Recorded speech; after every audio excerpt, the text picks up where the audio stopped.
friends, at this time, I would be happy to address any spiritual inquiries that any one of you may have.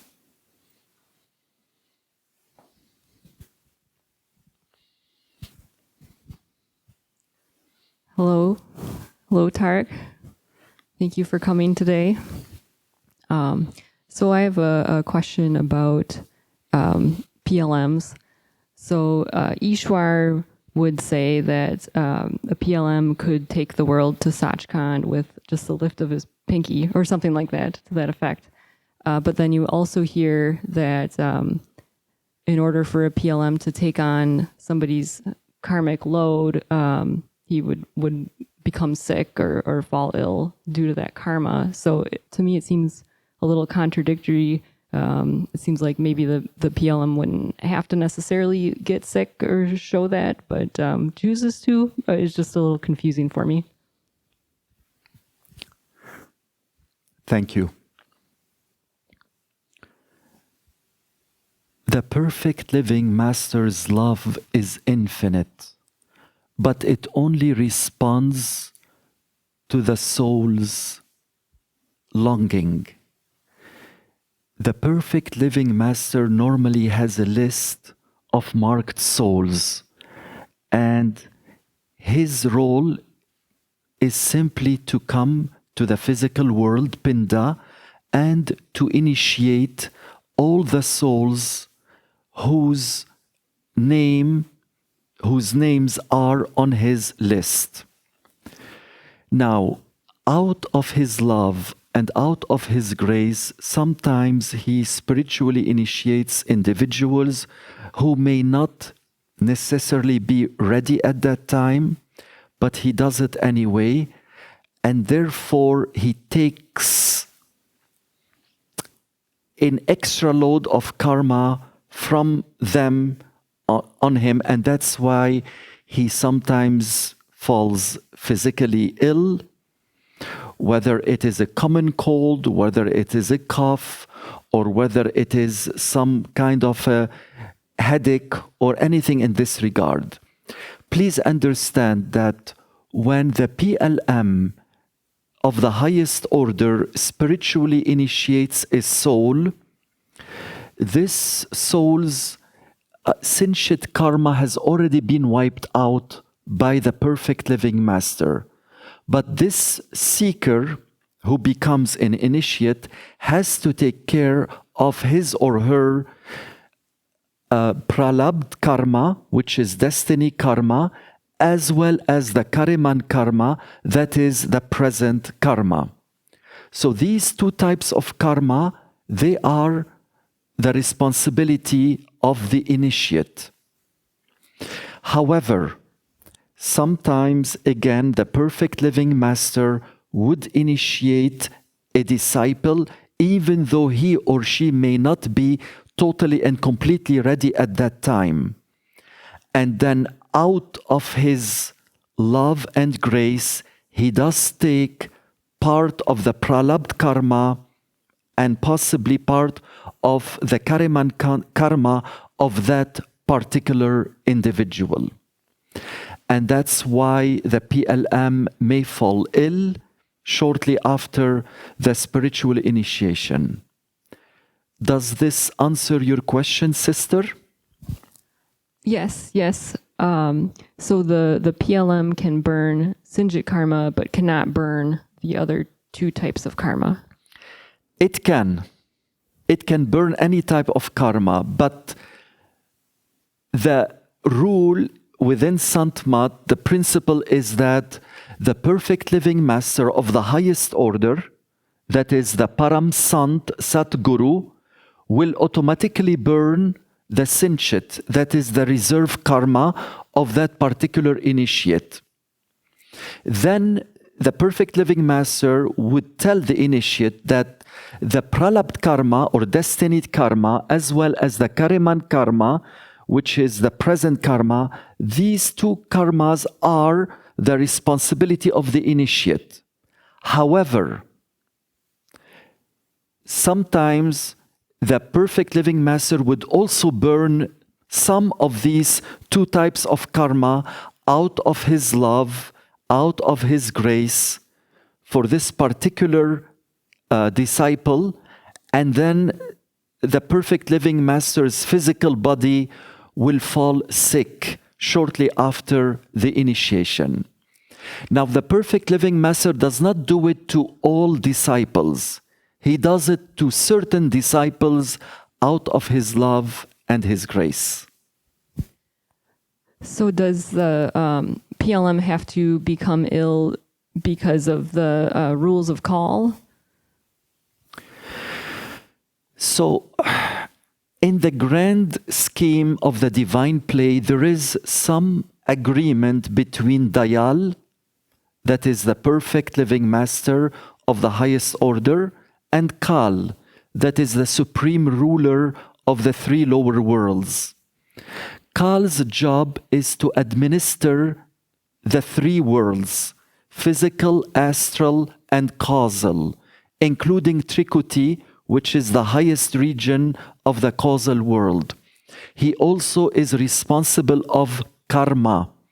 Every action has an equal and opposite reaction. There is an agreement between them. But normally, the perfect living master, when he comes to the three lower worlds, Kal knows about that. And Kal normally does not interfere with the work of the perfect living master who comes to the physical world. But still, the perfect living master is subject to the rules and regulations that have been put by Kal. So therefore, the perfect living master has a physical body, and when you have a physical body, automatically you have to nourish this physical body with food, and the physical body will get sick, like all of us here in this physical world. Because the perfect living master has taken an extra load of karma from a particular disciple, he normally falls ill for a few days after the process of spiritual initiation. Thank you. You're welcome.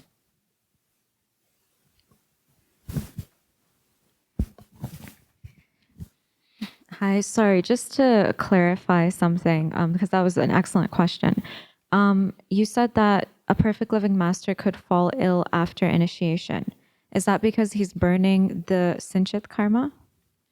No, because he has taken some of the Prarabdh and or Kriyaman karma from that particular initiate. Okay. A perfect living master of the highest order, that is Param Sadh Guru, when he burns Sanchit karma from a disciple, he normally does not get sick. Now, I said a perfect living master of the highest order because there is a perfect living master called Sadh Guru. When he spiritually initiates a disciple, he does not take any of the Sanchit karma from that particular individual. So, when a Param Sadh Guru, that is a perfect living master of the highest order,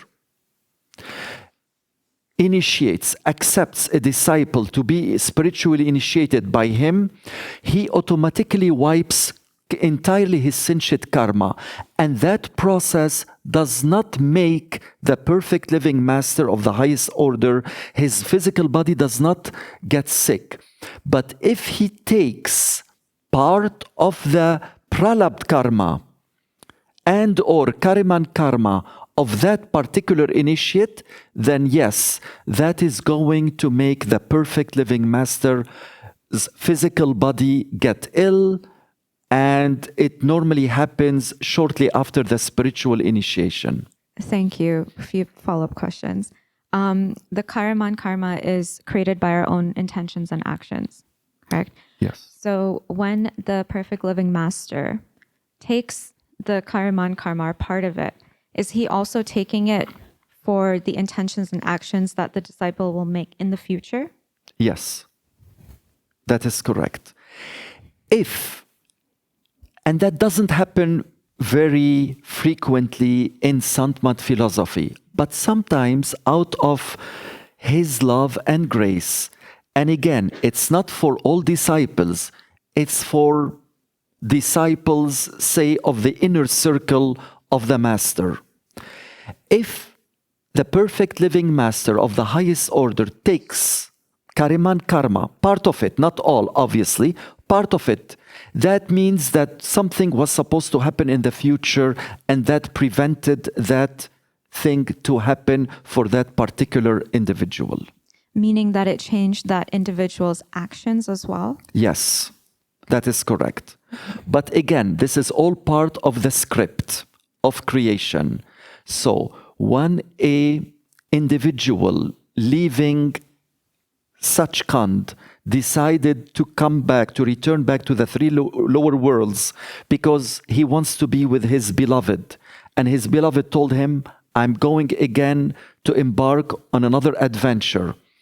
When the disciple takes out a DVD from the Akashic records in Trikuti,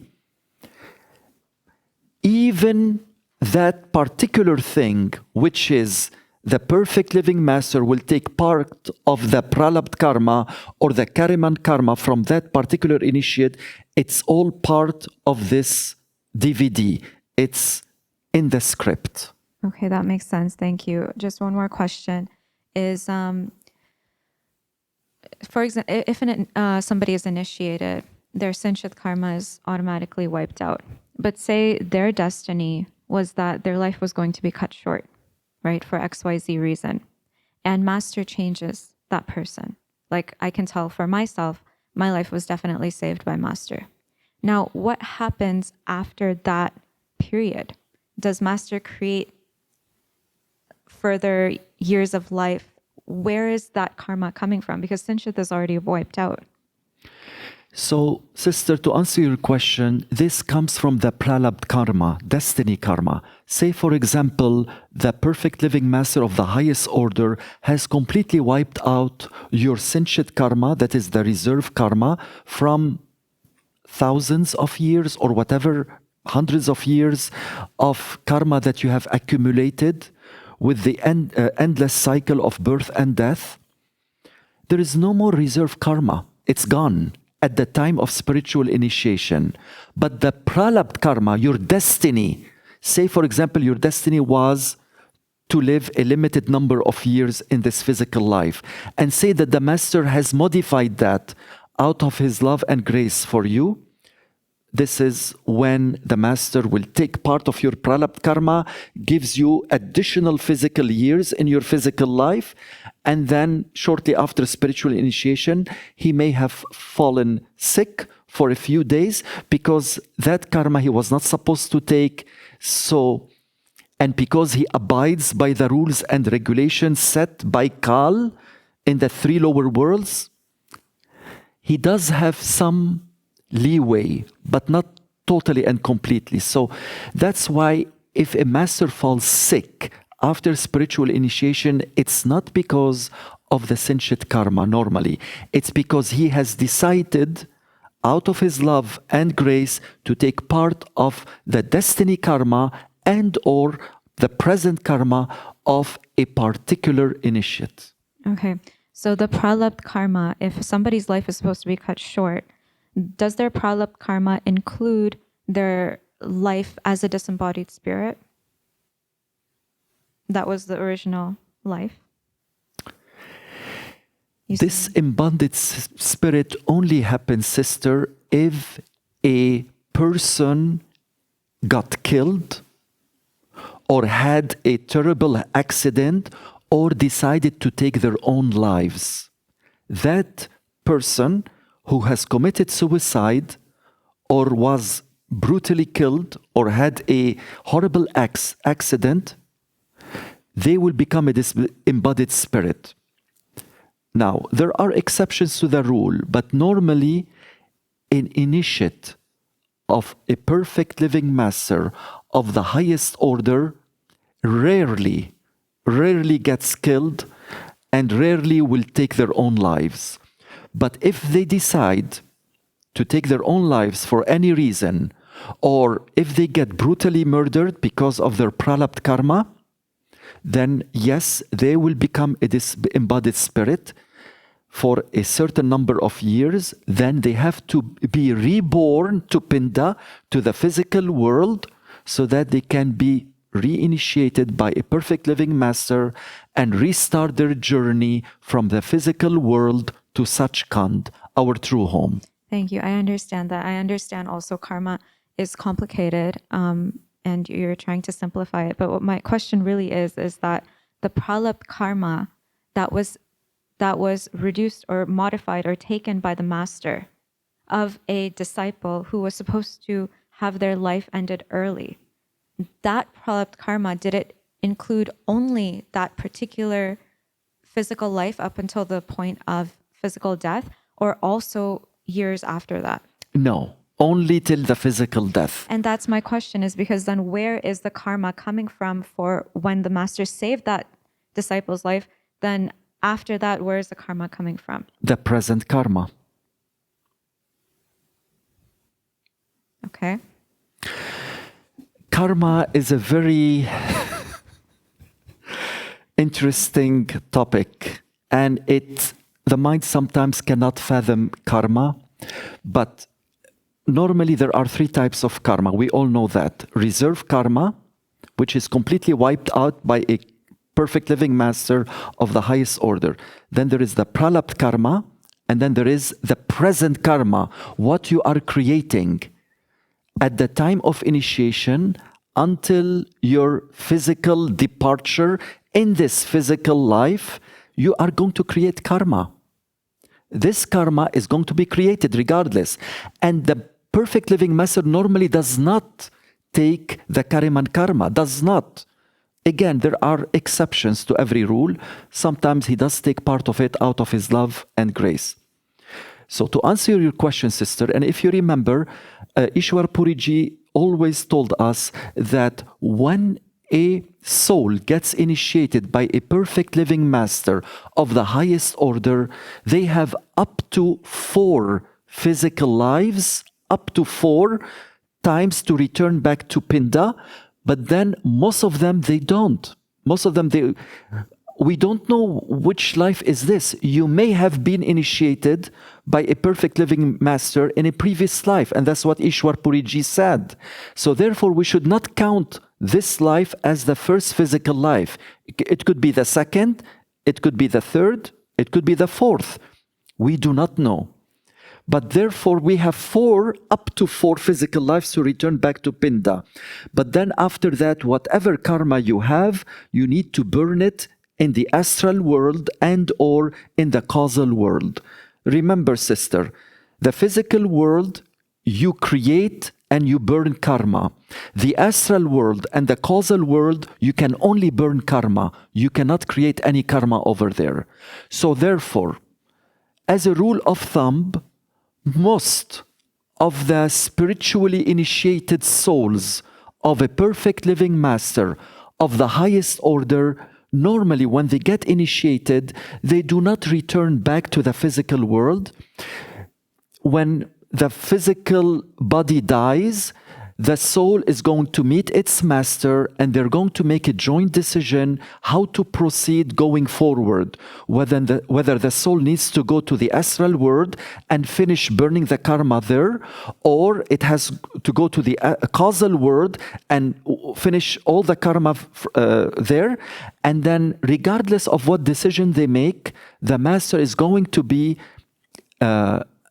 with this initiated soul until it reaches the true home in Sachkhand. Okay, thank you so much. Did I answer your question, or are there still any ambiguities? There are some ambiguities. Yes, please.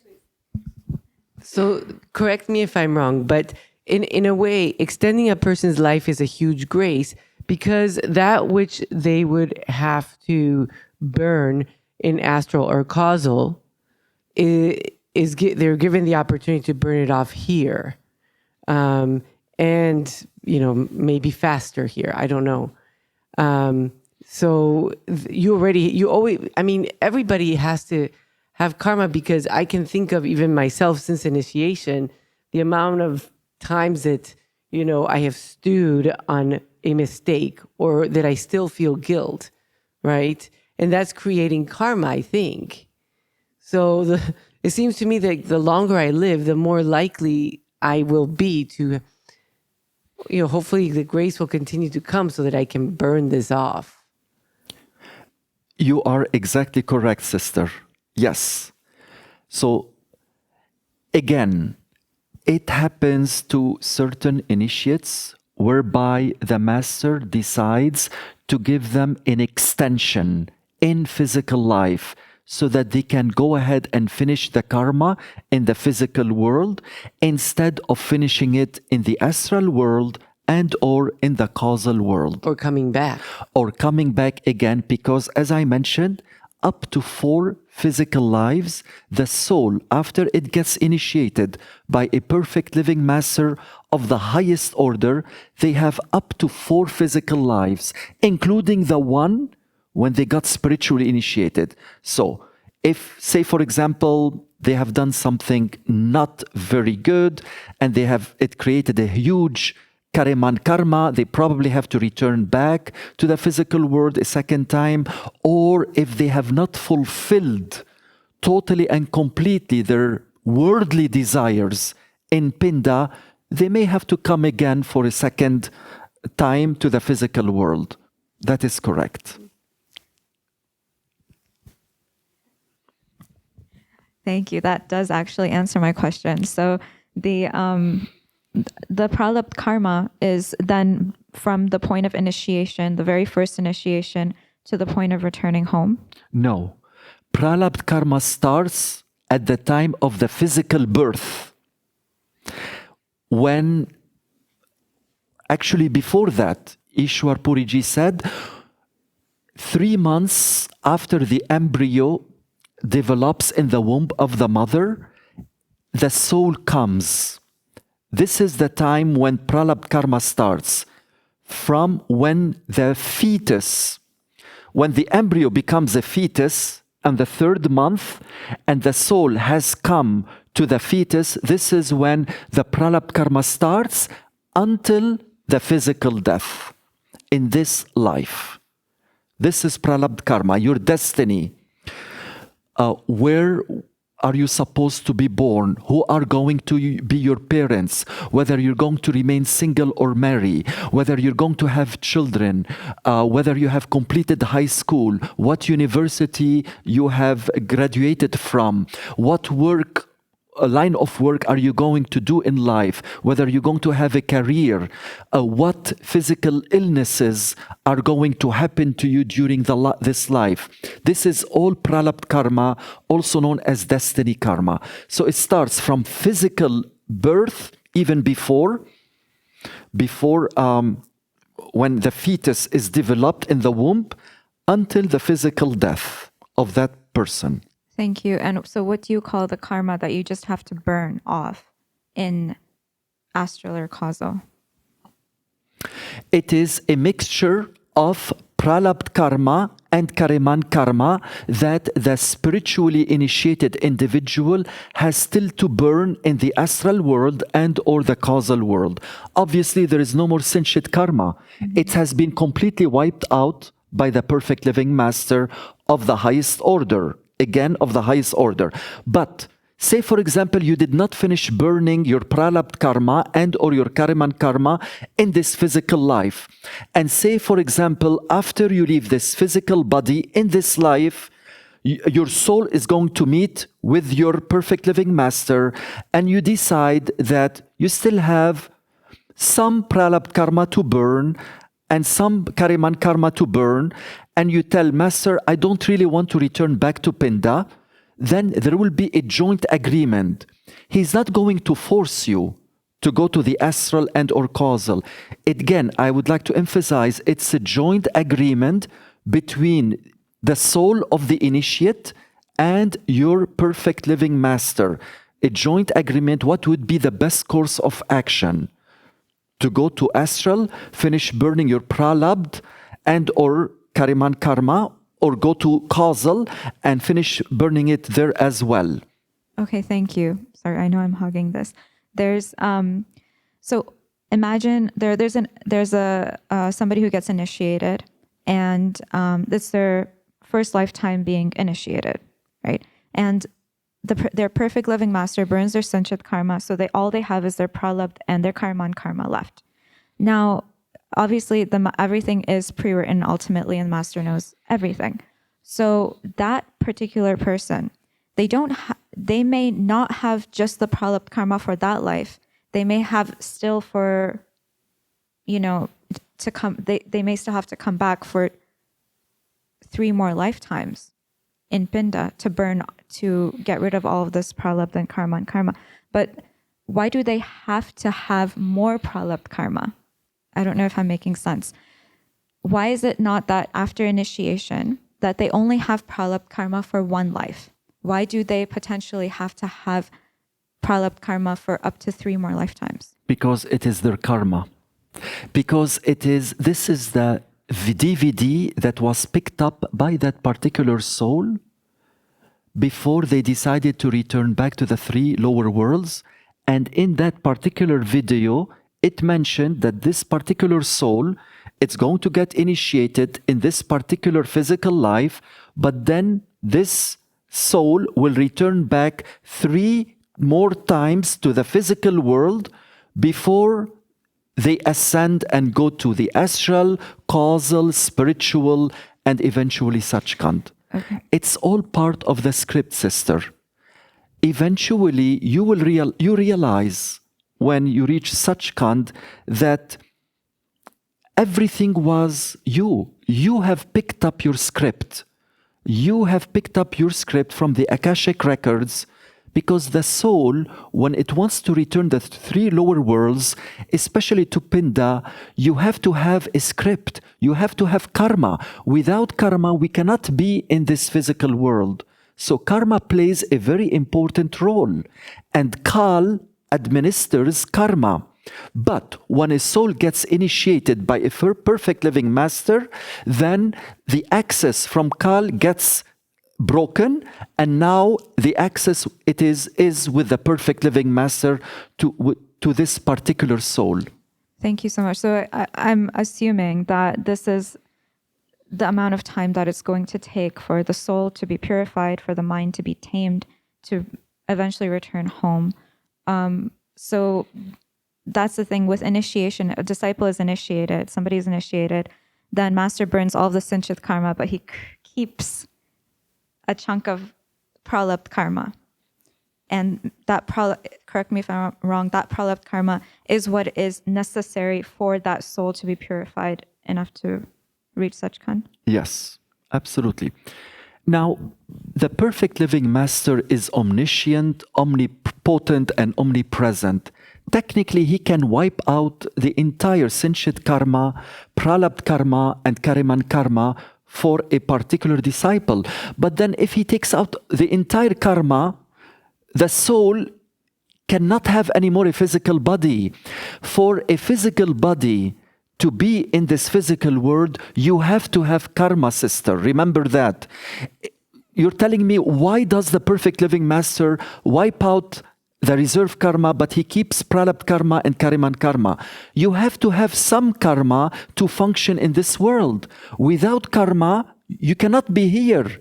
You cannot be in the physical world. You cannot even be in the astral world. You cannot even be in the causal world.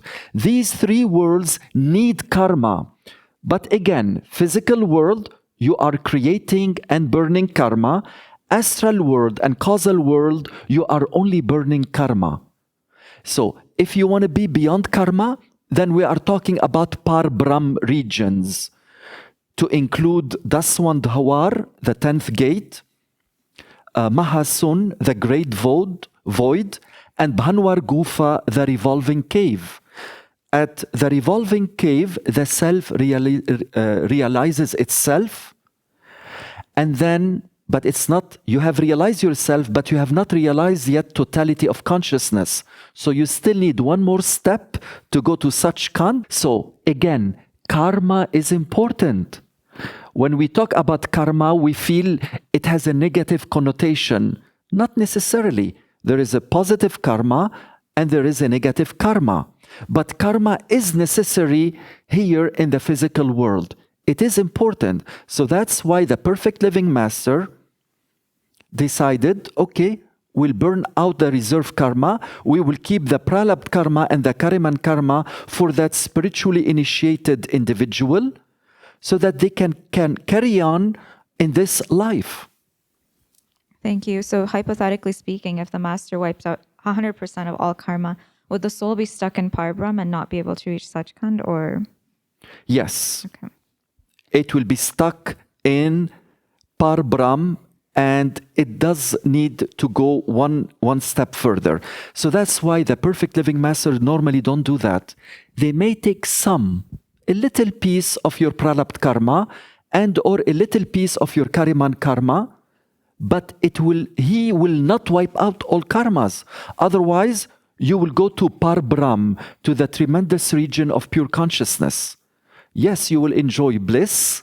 Yes, you may realize your higher self, but you have not realized totality of consciousness yet. Okay, so that's why the human life is very important. It's very important, sister. And that's why Ishwar Puriji has told us there are so many souls stuck in the astral world, in the causal world, in Trikuti, even in Parbrahm, in the tremendous region of pure consciousness. There are even souls very, very happy, experiencing immortal bliss in Bhanwar Gupha, or the revolving cave, where a person realizes the self, but the soul has not realized yet totality of consciousness. So when I talk about the two kinds of perfect living masters, there is the Sadh Guru. Sadh Guru has reached Bhanwar Gupha and he realized the self. The Sadh Guru, on the other hand, has gone one step further, very important step, to Sachkhand, where he has realized totality of consciousness. So that's why if a soul is initiated by a perfect living master from Bhanwar Gupha, that is Sadh Guru, he has not wiped out the Sanchit karma or the reserve karma of that particular disciple. That makes a lot of sense. So that's a big caveat. Thank you so much. You're welcome. Hi, Tarek. So back to the talk of the free will topic. So Ishwarji used to say we have mind's will and then there's God's will. Even though it's all one, here in the play we can separate it into mind's will and God's will, and we can know. He said one way that we can know God's will. He used to say, if God puts a pen in your hand, write. If He puts a spade in your hand, dig. Sometimes it's doesn't always seem so clear that you have the spade or you have the pen, or the mind comes in and takes you, it gives you, comes in right away and muddies the situation, or you're not sure, what are the circumstances really saying around me, or is this my own mind making mental interpretations? But what's the best way to kind of just, if you're tired of the whole game of making choices, you find it exhausting, and what's the best way just to say, okay, I just want to follow the circumstances, follow my intuition, follow God's will, even though the mind is always chattering? Thank you, brother. Follow your heart. Do not follow your mind. The mind is a very good tool for you to use, and the mind is extremely important in this life. But do not allow the mind to have any command and control over you. Sometimes you get some inner feeling. It could be a fraction of a second. Normally, this is intuition. So therefore, you follow your intuition. Sometimes the master will also give you outside cues or signals or nuances, whereby you're thinking of something and then you see, let's say you're driving, you see a board and it has a word, and then it clicks in you. So that would be something coming from the soul. That is something that the master is trying to convey to you. On the other hand, if the mind takes over and you are not able to make it an informative decision, and say it's taking a lot of your time and energy and resources, normally this is the mind's work. So if you are thinking of something and it's taking a lot of your time and a lot of your energy, know that this is not the master who's telling you that. That is the mind. The master normally will gives you a click inside that is beyond time and space, an intuitive knowledge. It could be instantaneous. Oh, I know it is right. Then, and it is right. Or sometimes the master will give you outside clues or signs whereby he makes a person come to you and tells you something that you were thinking about. And then, so as a rule of thumb, brother, if it is something does not require any time or energy, this is intuition. That is the soul. That is the master telling you what needs to be done. On the other hand, if it is something that is creating confusion in you and it's taking so much time and energy, that is the work of the mind. So let's say you have a project that you let's say you felt intuitively you had to go for it, but then you encounter all kinds of difficulties, and then the struggle comes in and you start to go down the road of confusion. Where's the relationship then between kind of persisting or banging your head against the wall or recognizing, okay, now I've got caught up in the whole game of the mind? Okay. If a project comes to you intuitively and you go ahead and you embark on this project, but then you are facing problems, worldly problems, obviously, and that is natural in this physical world to encounter problems, but you still persist because you had this vision, you had this intuitive feeling that this project is good for me. You should still go for it, brother, even though that you may be encountering some problems. Problems will always be there, but problems, we should look at problems as an opportunity for us to grow more into life. Many of us, most of us do not like problems. When we hear the word problem or issue or complication, we get nervous. But in reality, and Ishwar Puriji told us that in numerous occasions, that problems are opportunities for us to grow into life. So therefore, if you are having a vision, a clear vision on a project, but you are encountering logistics, financial, personnel, any kind of challenges for this project, my feeling is you should still go ahead and give it a shot, because this project came to you as an intuition. And when intuition comes to you, brother, intuition is above the mind. It functions above the mind into the realm of the soul. You should still pursue it. Thank you. You're welcome.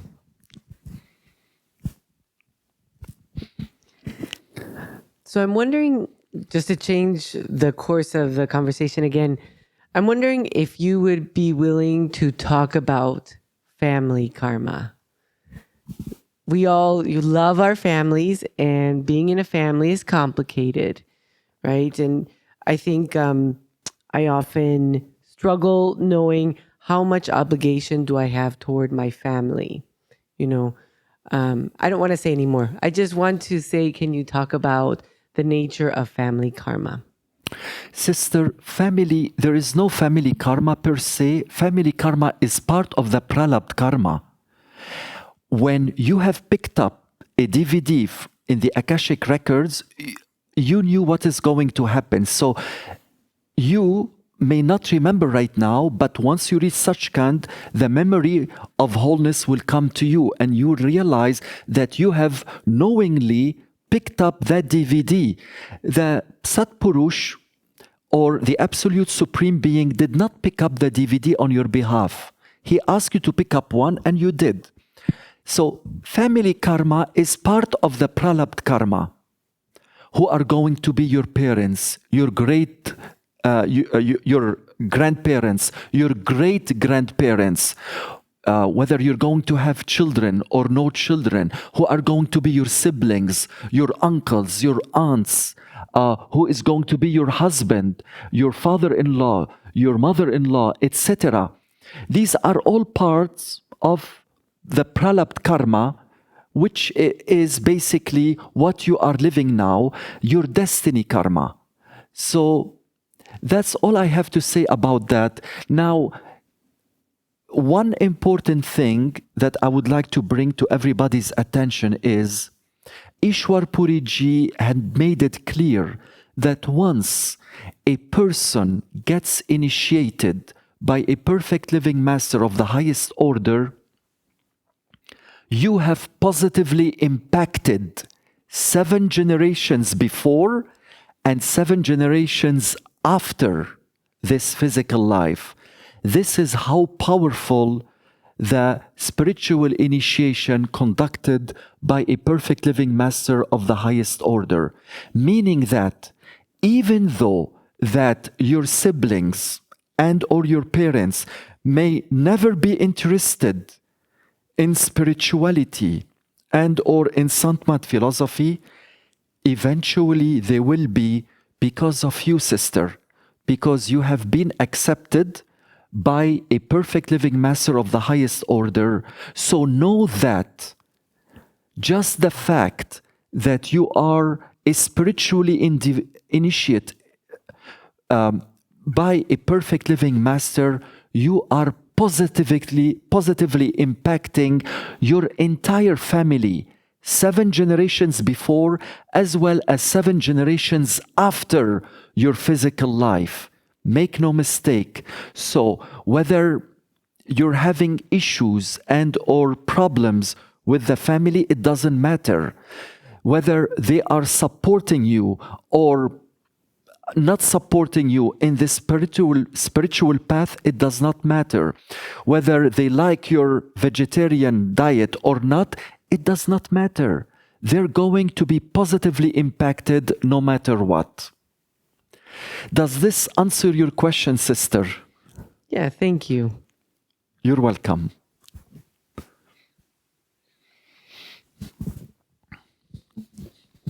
Thank you. So when it comes to karma, a lot of us, we have problems mentally, emotionally, physically, right? So especially right now in the West, there's a lot of mental health issues and things like that. And that also affects disciples because a lot of us live here. So when the master takes on a disciple's prarabdh and or karma, like a part of it, the master suffers momentarily physically, but the master has already gone above the mind. So emotionally and mentally, it doesn't do anything, right? So, sister, the karma has to be taken by someone. And because the perfect living master decided to take a little portion of a prarabdh karma and or Kriyaman karma, and again, I want to emphasize, this is not the norm, but it does happen every once in a while.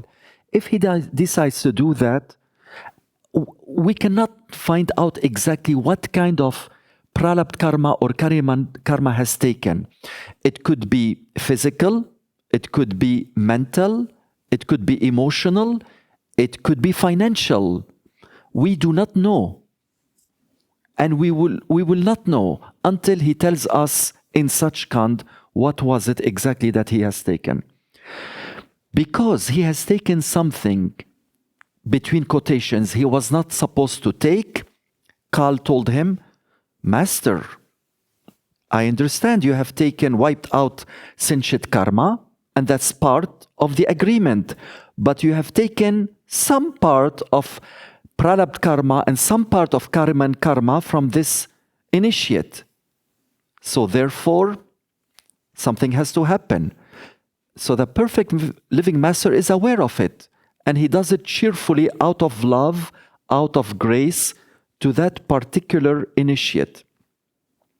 Because he has taken karma he was not supposed to take, therefore he falls ill for a few hours or a few days, or even it could be for a few weeks. But then that's it.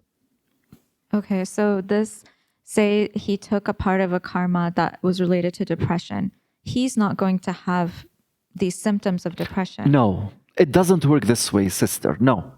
That's the mind trying to assess, analyze, calculate. No. No, it doesn't work this way. If he takes any part of the Prarabdh karma and or Kriyaman karma, no matter what it is, physical, mental, emotional, financial, spiritual, it doesn't matter. It's going to affect his physical health. No, not necessarily what you're saying. Okay, No. so even financial would affect his physical health, It could, absolutely. but not his financial health. Maybe. Now, that's going into the details. Nuances. Yes. It's up to him. It could affect his financial health. It could affect his physical health, or both, or none of the above. He decides, sister. He decides. Thank you. So the reason I'm asking this question is because when we progress on the spiritual path, right, we still have our set of karmas. You know, that we have to deal with our karmas. But if the karma has to do with mental health issues and emotional issues, then how does that play into spiritual ascension? If that's not the right word. How because, like, for example, say a person has achieved higher states of consciousness, right? Would they still experience the karma related to mental health issues and emotional health issues? What happens to that? Yes. You have to separate body, mind, emotions, finances with the spirit, with the soul. The other ones I mentioned, body, mind, emotions, feelings, finances, are all under kal, and then the spirit is under dayal. So a person can very much achieve very high states of human consciousness, yet he or she may still be suffering from, say, emotional trauma or mental trauma due to something happened to their life. But you have to understand, sister, it is their trauma that led them to being a seeker. I understand that. But a perfect living master is not mentally, emotionally affected like that. No. So there's a certain point on the spiritual path where the emotional and mental pain subsides or dissolves, correct? So the perfect living master has a physical body when he comes to the physical world, has a mind, has emotions, has feelings, has to work, obviously, to sustain his life as well as his family's. So all of these are basically important for the perfect living master. Your point was, can I reach higher states of human consciousness despite the fact that I may be suffering from emotional traumas or physical traumas or mental traumas or financial difficulties? The answer is yes. There is no relationship between this and that. Yes, I understand that. What I'm saying is, like, when a soul merges with the master, when somebody merges with master In such in Sachkhand, are they going to still continue to feel the effects of their karma related to mental and emotional? If they are still in the physical body, yes. Because initiates can merge with the master in the physical world. So the answer is yes. If they still have a physical body and they have merged with the master, yes, they will still have these things: the body, mind, emotions, feelings, finances. Whether they have any trauma of these 5 aspects or not, they will, absolutely. The only time they're not going to feel that is when they leave the physical body and they are completely merged with the master in such kind, then yes, all these are taken away. They're completely wiped out. They don't no longer exist. But certain individuals, they do merge with their perfect living master in the physical world. They do merge with him. And they still have to take care of their body, mind, emotions, feelings, and finances. And if they have any of traumas in their life pertaining to these 5 aspects, they may heal from them, they may not. Nothing to do with the soul. You are trying to connect emotions, traumas with the soul. They're separate. These are controlled by Kal. The soul is controlled by Dayal, by the perfect living master. Yes, but the soul, when it merges with master, the mind is subdued at that point, right? It depends. When? With a physical body or without a physical body? When you say that the soul is merged with the master, after you physically die or before? Before. Before, you still have the mind. You need the mind. But it's you subdued. Subdued, yes, but you still experience anger. You still experience greed. You still experience the 5 thieves every once in a while. I have seen personally Ishwar Puriji getting angry at certain individuals, and you may wonder how can he get angry at a person. The mind could interpret it in different ways. You could say, oh, he's trying to take some Kriyaman karma or some Prarabdh karma from that individual, or maybe he has still feelings. As long as you still have a physical body and you have merged with the master, the mind, emotions, feelings, ego, they are still there and they are still functioning. The mind is subdued, yes and no. It depends on the individual. Remember, the spiritual path is highly customized and it's very personal to each and every individual. For you may be different than for her and vice versa. Thank you. I understand that. Just, is it possible for an individual in their physical body to suffer from anxiety and depression while being merged with the master? Yes. That doesn't make sense to me. Absolutely. It does. There is a possibility. But then it doesn't. It's like, yes, they feel the anxiety, they feel the depression, but they are not bothered by it because they have merged with the divine. They don't feel the toll of it. But yes, it is, because you are still having a physical body, sister. Only when you leave the physical body, and of course you are completely merged with the master in such kind, you're not going to feel, there is no more depression, no more anxiety, no more fear, no more ego. Yes, but that's in such kind. As long as you have a physical body and you are saying you have merged with the master, yes, the person may still have anxiety and depression, but they turn a blind eye on these things because it's not bothering them, not because they're trying to focus on. They're in bliss with the master, but yes, they may still experience some anxiety, they may still experience some depression. The secret is you give anxiety and depression to the master.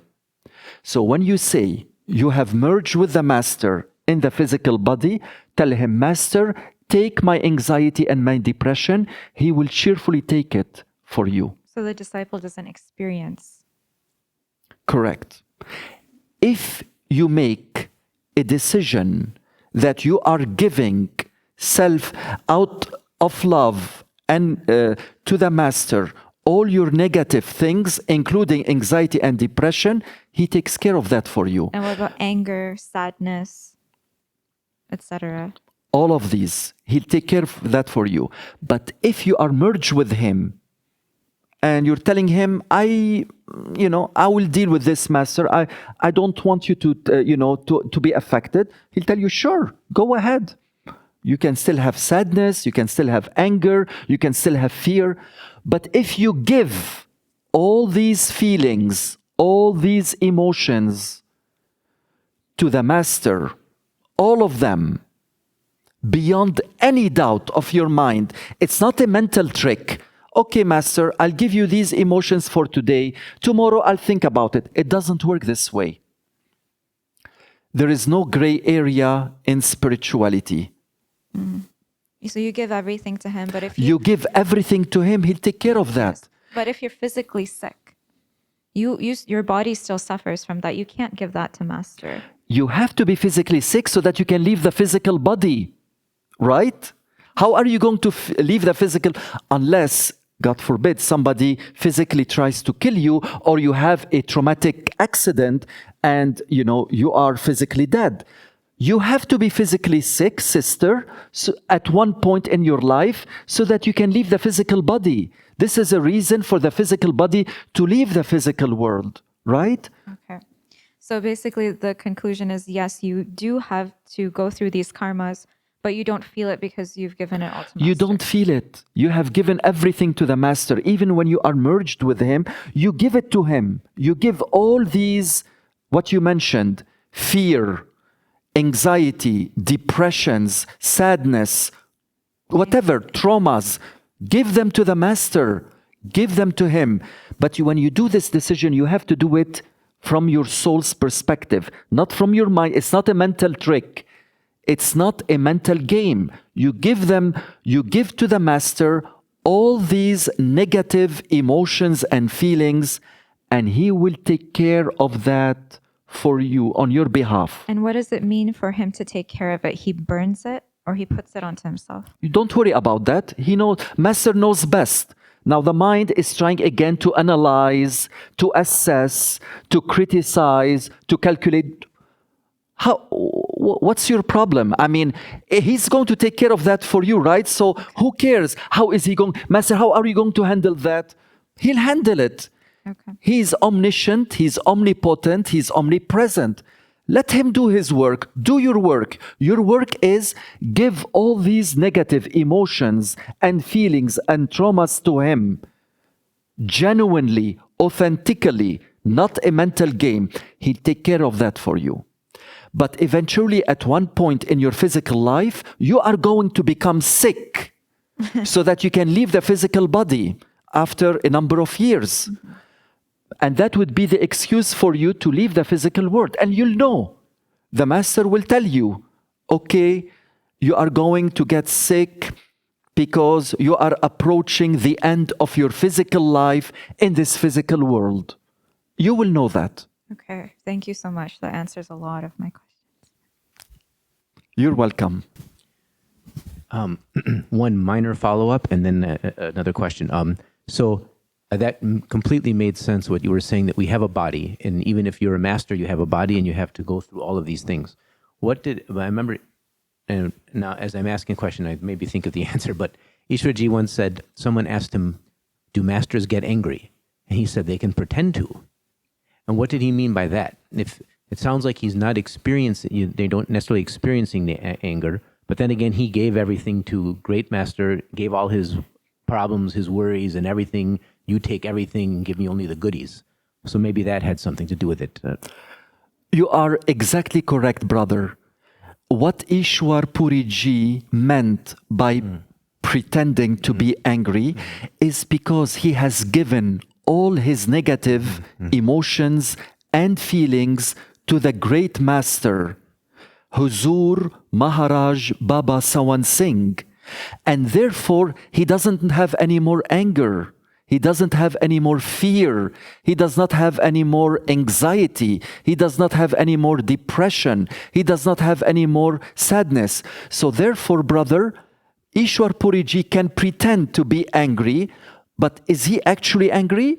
Not really, because he has given all these negative emotions and feelings to his master. But he can pretend to be angry, yes. Okay. And so one more question, a completely different subject. One time at one of the programs, you mentioned that, you had been in the Maharishi University Transcendental Meditation Program. You meditated 6 hours a day. It was easy. You had the mind didn't cause as much problems. Then you switched to Sant Mat meditation, and suddenly it was boring, difficult, hard, at least in the early part. I'm guessing that it didn't always stay that way, that something maybe changed or something. And what was it for you that changed where that meditation became now no longer boring, hard, difficult? Thank you, brother. Yes, when I was at Maharishi International University in Fairfield, Iowa, and I was practicing meditation around 6 hours a day, meditation was very easy at that time because the mind, Carl, knew that this meditation does not take you to the highest realization, which is Sachkhand, totality of consciousness. The mind never tried to fight this meditation. However, when I switched to Surat Shabd Yog, the audible live stream, and I got spiritually initiated by Ishwar Puriji on April 2nd, 1995 in Bruce, Wisconsin. In the beginning, brother, meditation was very dry, extremely boring, and not interesting, but I persisted. Then, throughout the days, throughout the weeks, and throughout the months, grace, I started feeling the tangible grace during that meditation. And that was a huge transformation. The grace, when it is pumped into the meditation that we practice, makes meditation beautiful, loving, adorable, wonderful, all kinds of positive things. If the meditation does not have the grace of the master, on the other hand, meditation can be very dry and extremely boring. So that's what changed in me. So we have to be persistent and we have to beg for master's grace, and eventually you will feel tangibly the overflowing grace of the master during and after meditation. Thank you. You're welcome.